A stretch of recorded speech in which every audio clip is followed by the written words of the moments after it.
여러분 안녕하십니까? 아침의 광장 박은정입니다.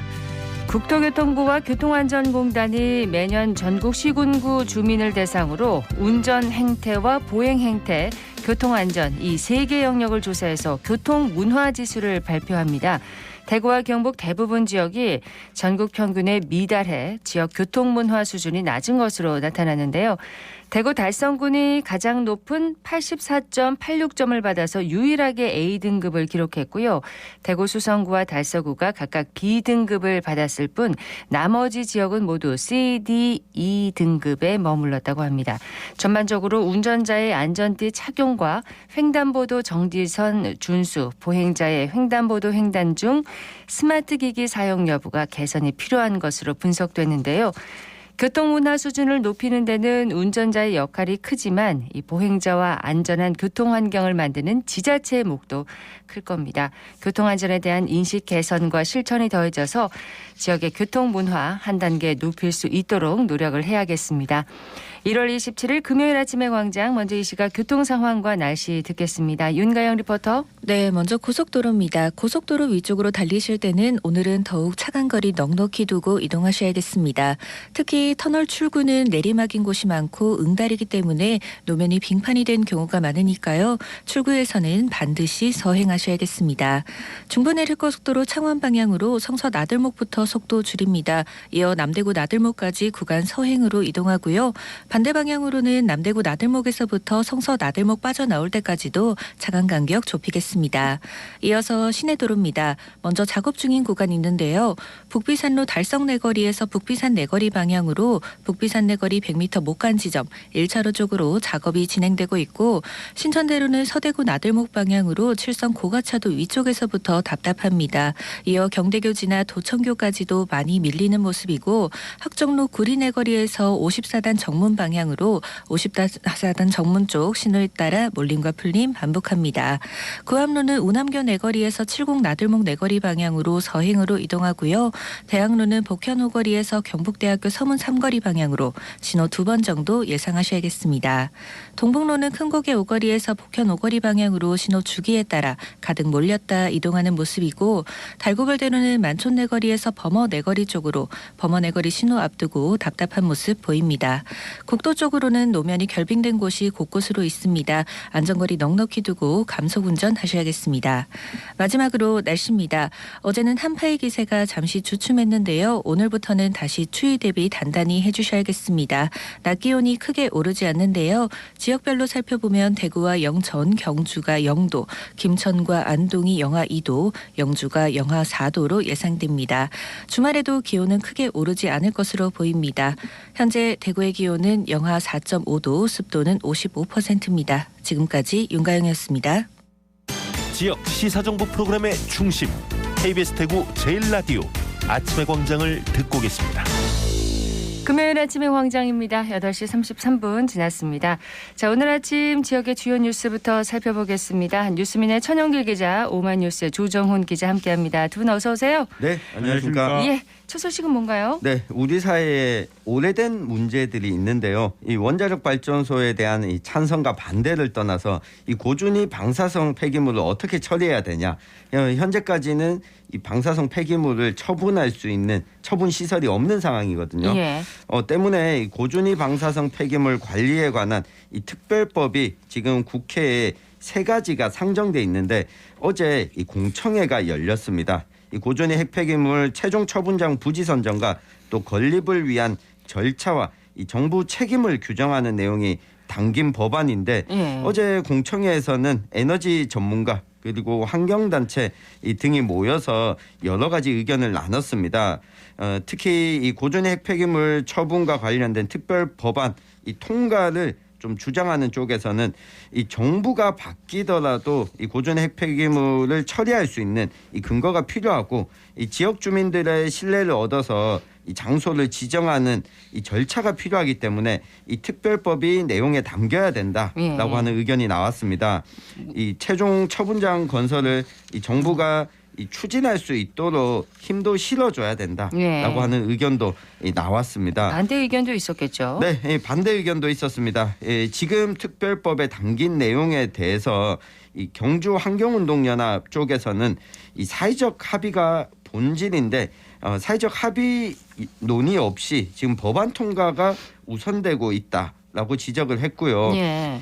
중간에 임시 저장하는 시설과 관련해서 이 법안에 담겨져 있는데 사실 이 최종 처분장을 마련해야 되는 것이지 임시 저장하게 되면 기존 아마 우리 경북 지역이죠. 이 원자력 발전소를 많이 가지고 있는데 이 경주나 울진에 사실 임시 저장하게 되고 최종 처분장을 선정하지 못하면 예, 계속 둬야 되는 거죠. 네, 장기간 계속 보관된다는 문제를 지적을 했습니다. 때문에 어제 오전에 이 정의당 요전 국회의원과 이 원자력 발전소 가동을 계속해서 진행하는 걸 반대하는 단체 등이 모여서 이 특별법안 이 폐기를 촉구하기도 했습니다. 예, 그러니까 뭐 이게 찬반이 엇갈리는데 네. 그 앞으로는 어떻게 될까요? 네, 지금 법안 3가지가 상정돼 있는데 이게 정쟁이 있다 보니까 이렇게 우리 사회 좀 중요한 법안 논의는 잘 안 되고 있습니다. 그렇죠. 사실 2028년이 되면 이 지금 고준위 핵폐기물과 임시 보관하고 있는 맥스터도 또다시 포화 상태에 이른다라고 하는 분석이 있거든요. 예. 이 시간이 많이 남지 않았으니까 이런 문제들에 대해서 이 정치권에서 좀 발빠른 논의가 필요할 것 같습니다. 다음 소식 듣겠습니다. 네, 수돗물이 안전한지 그래서 좀 정수기를 쓰시는 분들도 많으실 텐데요. 대구시가 수돗물 안전성 논란에 대한 시민들의 불안을 줄이기 위해서 올해부터는 수돗물 수질 검사 항목과 검사 횟수를 늘리기로 했습니다.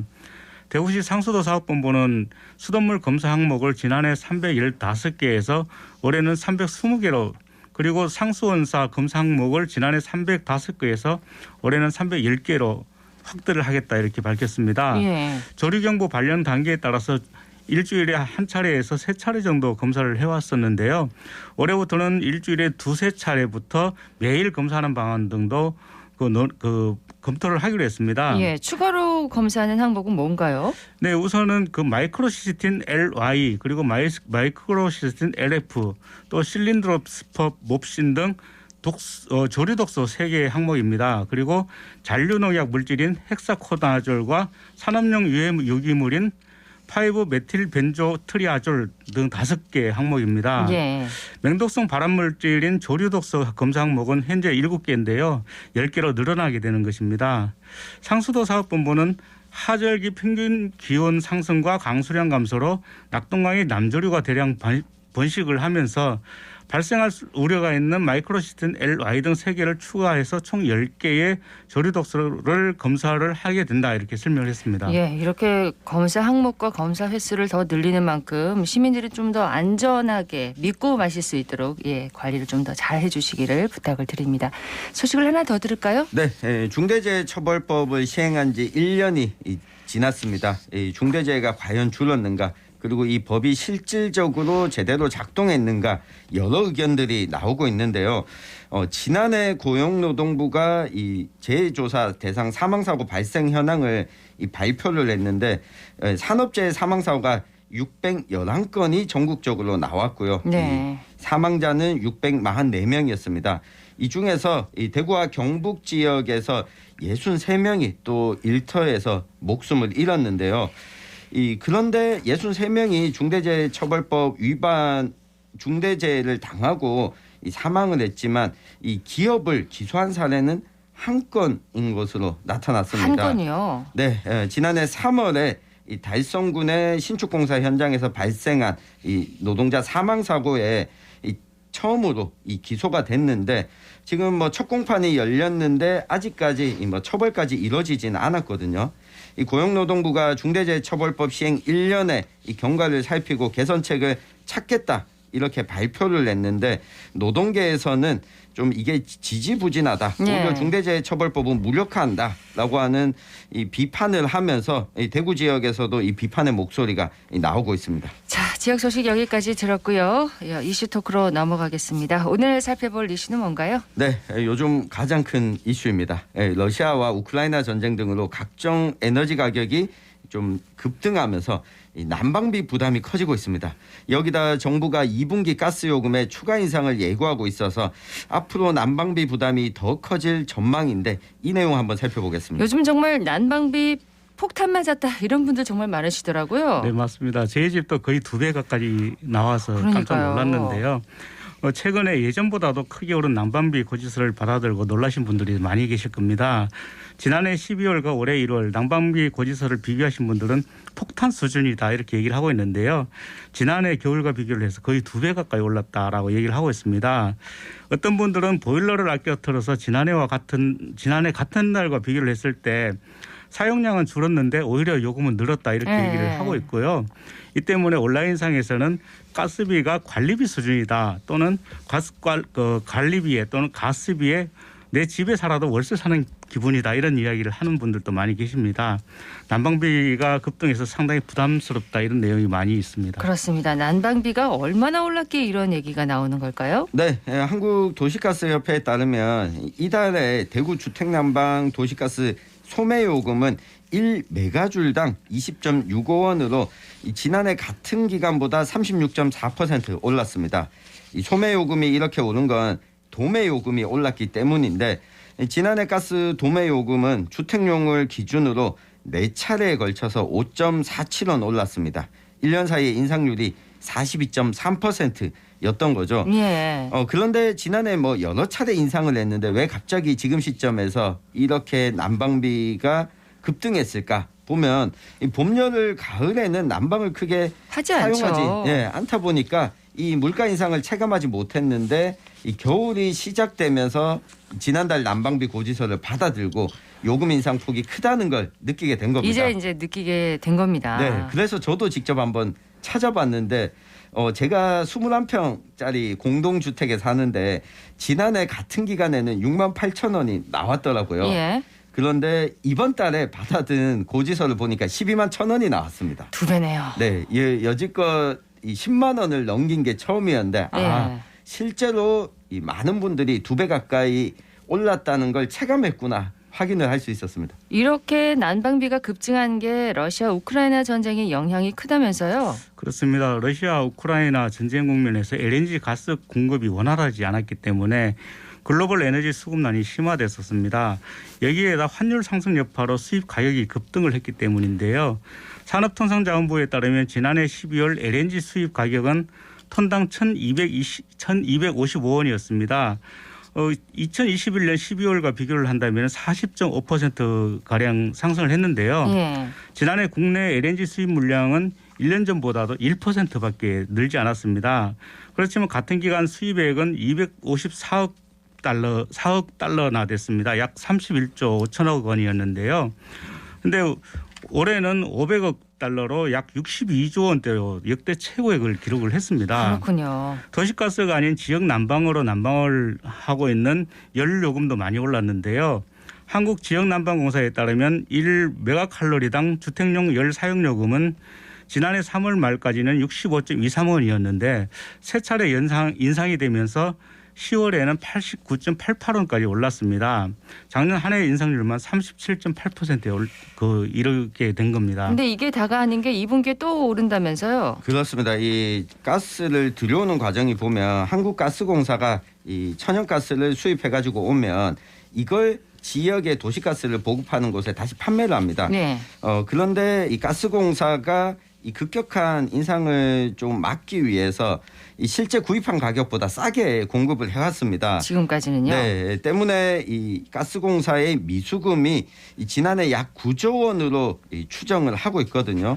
이 가스공사는 이 적자를 해소하기 위해서는 이 가스요금 인상을 이 가스요금 인상이 필요하다. 이렇게 이야기를 하고 있고요.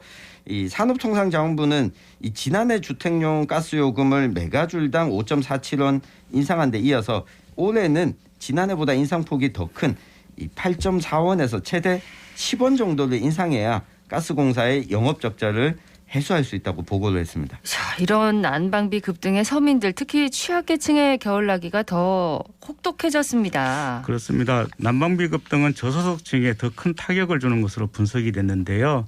전체 지출에서 난방비가 차지하는 비중이 고소득층보다 월등히 높았기 때문입니다. 예. 통계청의 가계동향조사 자료를 보면 지난해 1분기 기준 소득 하위 20% 가구의 연료비 지출액은 월 평균 10만 288원이었는데요. 이는 처분 가능 소득의 11.8%를 차지합니다.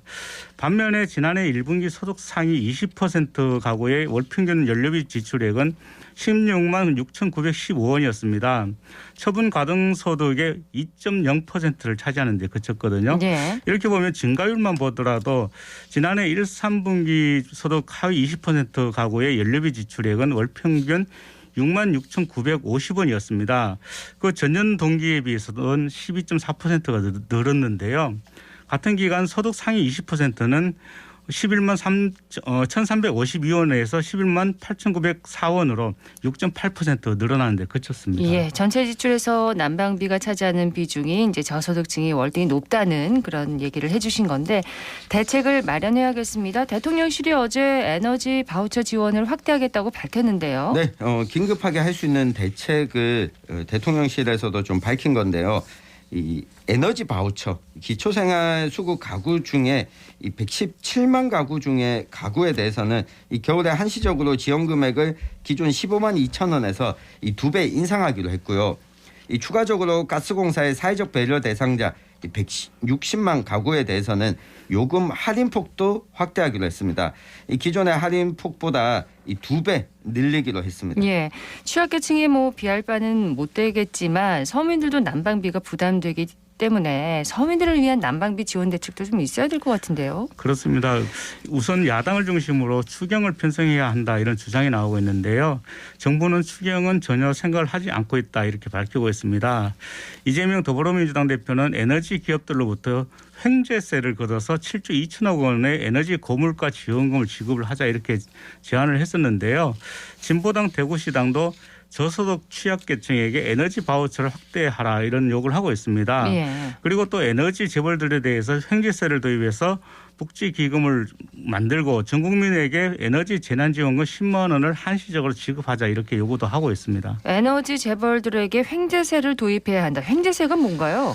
네, 좀 생소한 단어이긴 한데요. 지난해 고유가와 정제마진 강세에 힘입어서 정유사들은 사상 최대의 실적을 올렸습니다. 이 때문에 직원들에게는 성과급 잔치를 벌이고 있는데요.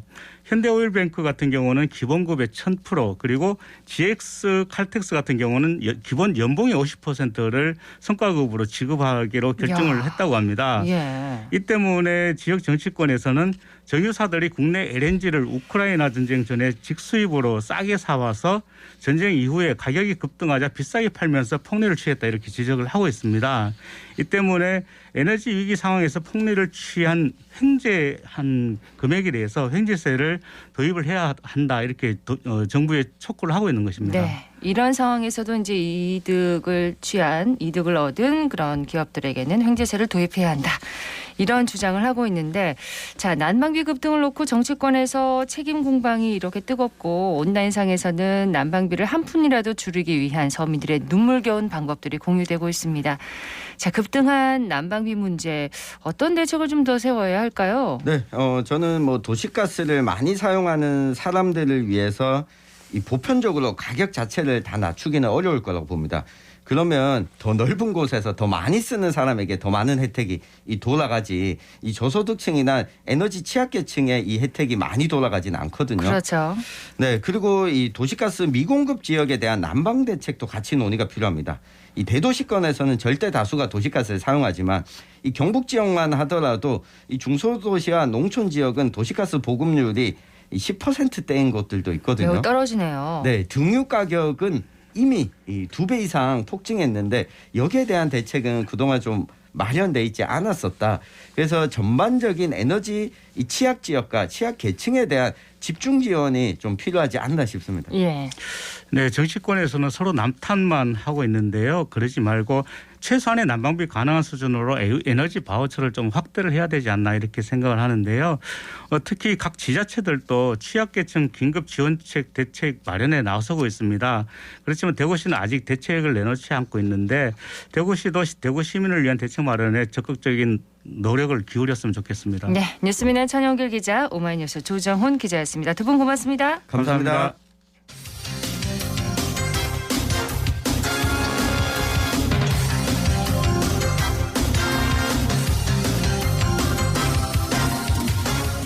여덟 시 50분 지났습니다. 요즘 날씨가 너무 추워서 야외 활동하기가 어렵고 또 실내에서 할 수 있는 활동이 뭐가 있을까 이렇게 찾는 어르신들이 꽤 계실 텐데요.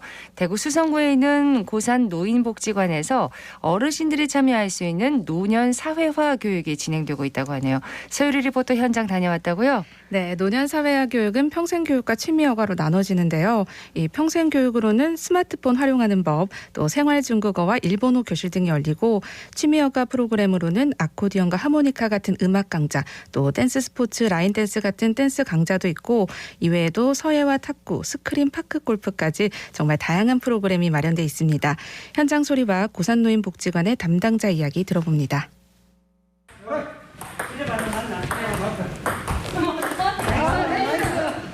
지금 두 판을 좌측에서 이기고 지금 한 판만 더 이기면 여기 승부가 나는 겁니다.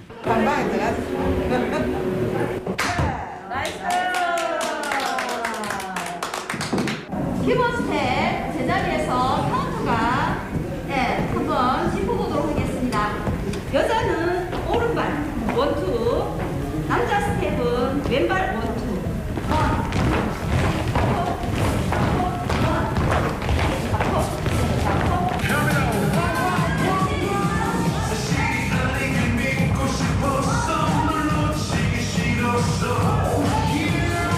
노년 사회교육의 평생교육 맡고 있는 우지연 사회복지사입니다. 노년의 연장과 급속한 사회 변화 속에서 성공적 노후 생활을 위해서 어르신들 신체 건강, 외국어 교육, 정보화 교육 등 이용 노인의 욕구를 반영하여서 진행하는 교육 프로그램입니다. 2016년 2월부터 계속 지금까지 진행되고 있고 코로나 때는 2년 동안 저희가 휴관 때문에 그때는 문을 닫았었고 지금까지 계속 진행되고 있습니다. 탁구 클럽이랑 생활 제조, 사교 댄스, 정보화 교실에 있는 스마트폰 강좌들이 저희는 복지관에서 인기가 많은 강좌들입니다. 이렇게 취미 활동을 하는 게 생활의 활력소가 될 것 같습니다. 교육에 참여하려면 근데 어떻게 해야 하나요? 네, 수성구나 경산시에 거주하는 만 60세 이상 어르신이면 누구나 신청이 가능합니다. 또 본인이 만 60세 미만이라도 배우자가 만 60세 이상인 경우에는 가족관계 증명서를 제출하면 또 이용이 가능하고요. 그렇군요. 네, 인기 강좌는 신청 인원이 정원을 초과하기도 하는데요. 이 경우에는 전자 추첨을 통해서 수강생을 뽑는다고 합니다. 계속해서 댄스 스포츠와 서예 강사 이야기 들어보시죠. 댄스 스포츠 강사 김순교라고 합니다. 이번 학기에 댄스 스포츠 과목 중에서 자이브라고 있는데 자이브의 기초 이론하고 스텝들을 차근차근 한번 짚어보도록 하겠습니다. 저희 반에는 특히나 댄스 스포츠를 좀 오래 하신 분도 있고 왕초보분도 오셔요. 댄스 스포츠에서 제일 많이 하는 게 자이브고요. 조금 빠른 음악에 운동을 하다 보면 신체도 조금 더 발달되고 근력도 더 강화되고 그래서 저는 이번 학교에 오셔가지고 더 늦기 전에 도전을 하셔가지고 하나라도 더 배워갔으면 좋겠고 더 늦기 전에 댄스를 배워야지 인생이 즐겁거든요. 당부드리고 싶어요. 서예를 지도하고 있는 박도일입니다. 여기 오시는 분들은 전부 진도가 다 다릅니다. 맨 처음 붓을 지는 사람부터 시작을 해서 중급도 있고 때로는 프로에 가까운 사람도 있고 자기 수준에 맞게 각 서체별로 그렇게 지도하고 있습니다. 되게 한자 서예를 많이 하고 서예를 하면서 한자 같은 것도 설명을 해드리고 한자와 연관된 지식 같은 것도 말씀을 드리면 무척 재미있어 하죠. 열심히 해서 신체적인 건강도 누리시고 서예의 건강도 누리시고 아주 즐겁고 복된 날 되길 바랍니다. 서해도 그렇고 댄스 스포츠도 그렇고요. 실력차가 좀 날 것 같은데 그럴 때는 어떻게 하실까요? 강사님들이? 네, 아무래도 처음 배우는 분들은 옆에 실력자들이 있으면 좀 의기소침해질 수 있잖아요. 그렇죠. 네, 그래서 강사님들이 초보자분들에게는 특별히 더 관심을 가지고 지도한다고 합니다. 이 댄스 스포츠 배우는 분 중에 처음에 왔다가 너무 어렵다. 나 그만 다니겠다라고 한 분이 있었는데 그때 선생님이 저 믿고 같이 한번 해보시면 된다라고 와. 설득을 해서 지금은 한 몇 년 정도 수련을 하신 끝에 수준급 실력을 뽐내고 있다고 그렇군요. 합니다. 네, 이렇게 복지관에서 여러 강좌를 수강한 어르신들 만나봤습니다. 대구 수성구 신매동에 사는 박광우입니다. 여기 프로그램이 굉장히 많아요. 라인 댄스, 사교, 또 파티 댄스, 휴대폰, 그리고 지금 이제 실내 파크 골프가 생겼어요. 채도 한 번도 안 잡아보고 해서 여기서 좀 배우려고 그러니까 몇 가지 했는데 복지관에 나와서 운동을 하면 체력 강화도 되고 댄스 같은 경우는 선생님이 가르쳐주는 순서 그대로 해야 되기 때문에 그 순서랑 스텝이랑 내가 일일이 다 외워야 돼요. 그러면 치매 예방에도 큰 도움 됩니다. 그래서 저는 적극적으로 권하고 싶어요. 절대 집에 있으면 안 됩니다. 나오셔야 됩니다. 나오면 친구들도 많이 만나고 좋은 내용도 만나고 너무 좋아요. 저는 매부동에 살고 있는 서명자입니다. 저는 탁구하고 하모니카 두 가지를 지금 받고 있습니다. 교육을. 탁구도 재밌고 하모니카도 재밌고 취미 활동을 함으로써 굉장히 행복한 그런 마음가짐을 갖게 됐습니다. 활력이 넘쳐 흐릅니다. 운동을 함으로써. 지금도 탁구 치다가 내놨습니다. 3층에다 탁구다이 4대 딱 해놔놓고 아주 잘해주셔가지고 우리는 굉장히 즐겁게 생각하고 운동을 하고 있습니다. 가만히 생각해보니까 이 두 가지 다 정말 잘했다. 그리고 노년이 즐겁습니다. 네, 앞으로도 이 어르신들이 취미활동과 평생교육을 하면서 건강하고 활기찬 노년 보내시길 진심으로 응원합니다. 네, 서유리 리포터 잘 들었습니다. 네, 고맙습니다. 오늘 대구 경북 지역 대체로 맑겠고요. 낮 기온은 영하 4도에서 영상 2도 분포로 어제보다 3도가량 낮겠습니다. 대기 확산은 원활해서 미세먼지 농도 좋음 수준을 보이겠습니다. 오후부터 기온이 또 차차 낮아져서 내일 아침에는 대부분 지역이 영하 15도에서 영하 10도 분포로 매우 춥겠습니다. 매서운 추위는 주말 내내 이어지겠습니다. 아침의 광장 오늘 순서 여기까지입니다. 박은정이었습니다. 고맙습니다.